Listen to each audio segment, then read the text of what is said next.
primarily a watercolourist. I also paint in mixed media. I prefer to be painting in overcast conditions, really. It's always a challenge. It's always about the light. So in other words, if I, for instance, today, I've got this wonderful reflection off the sea in front of me. In a place like this, I'm spoilt for angles, I'm spoilt for views.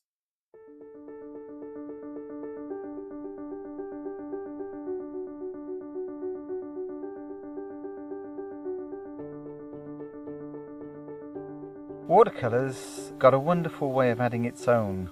It sort of participates. By the end of the watercolour painting, it might be 90% me and 10% of the water, the paint and the elements. They all seem to play their part. It's pretty versatile.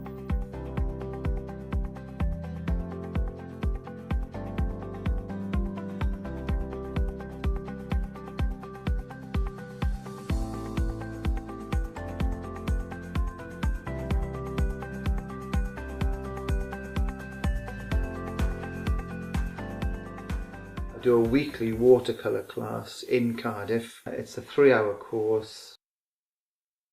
Demos for art societies, art clubs, workshops that can be anything from 1-day to 2-day workshops where we are very specific in the subject matter and the approach. Howard is very good at doing demonstrations because he has the ability to paint and at the same time explain what he's doing. And it's essential to do that because just to see someone painting isn't enough. We want to know which colours he's using, what brush he's using, and what techniques he's using. And he is extremely good at doing that.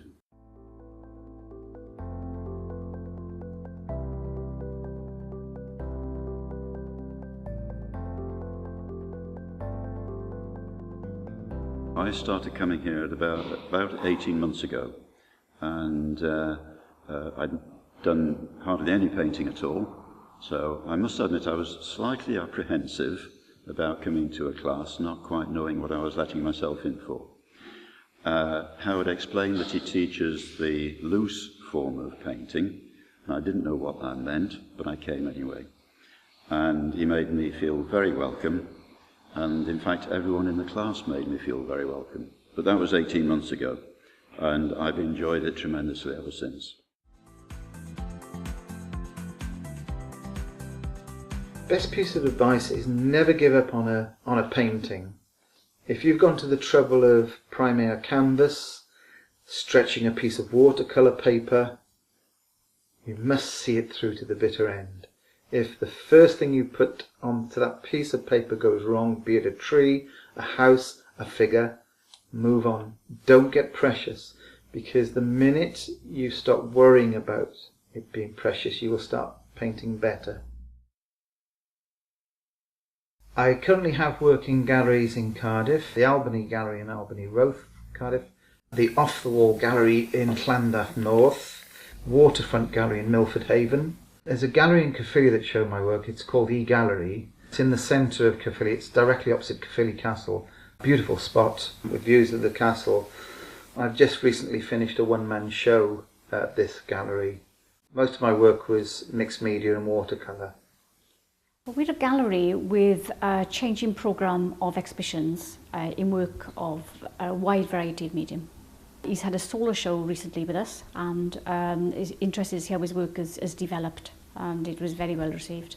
I've painted abroad, a little place just outside Valencia.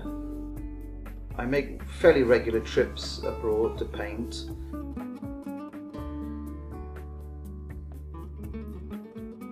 The subject matter I usually find myself painting is cityscapes, street scenes, busy traffic areas. Probably my next thing to embark on, I think, that's appealing to me is going back into the realms of doing landscapes. I absolutely love the west coast of Wales, anything from Cardigan, well, all the way through from north to south. In particular, Cardigan, Carmarthen, places like Cwmir Eglwys, just outside Fishguard, Larne, Tenby, all these little sort of hidden jewels. The light does tend to dictate exactly what angle that I paint. It will be all about the light play. If I can pick out the light against dark with a good focal point, that's what I'll aim for, that's what I'll gravitate towards. If you're prepared to sort of just step off the beaten track a little bit.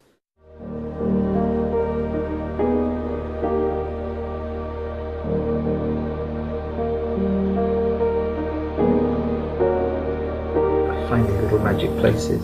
There's a light there, there's coves. I'm looking for always a focal point in the scene.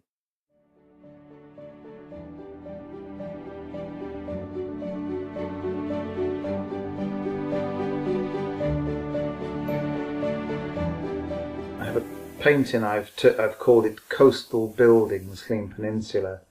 And it does show off my current style, and you can see the direct approach to it quite clearly. The place is special. We're heading down to Milford Haven, West Wales. I have an exhibition down there.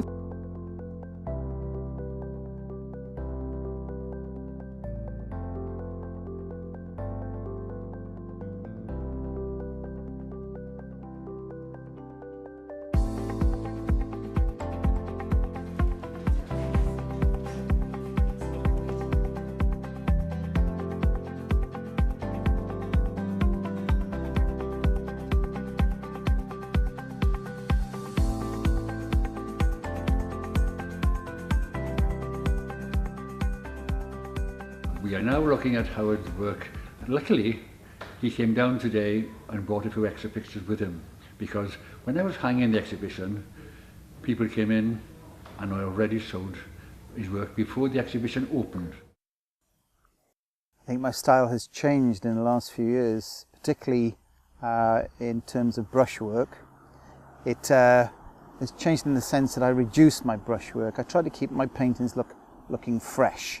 My palette has changed over the years. I've stuck rigidly to 3 warm colours, 3 cool colours and neutrals. And then suddenly I think it was almost like needing a burst of spice in your food. I suddenly finding myself wanting those brighter colours. I love painting out of doors. There's nothing quite like it.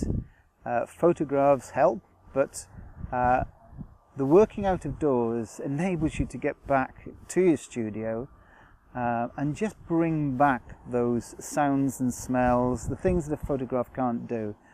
I've painted in local areas very recently, here in Hay-on-Wye today, to do some sketching.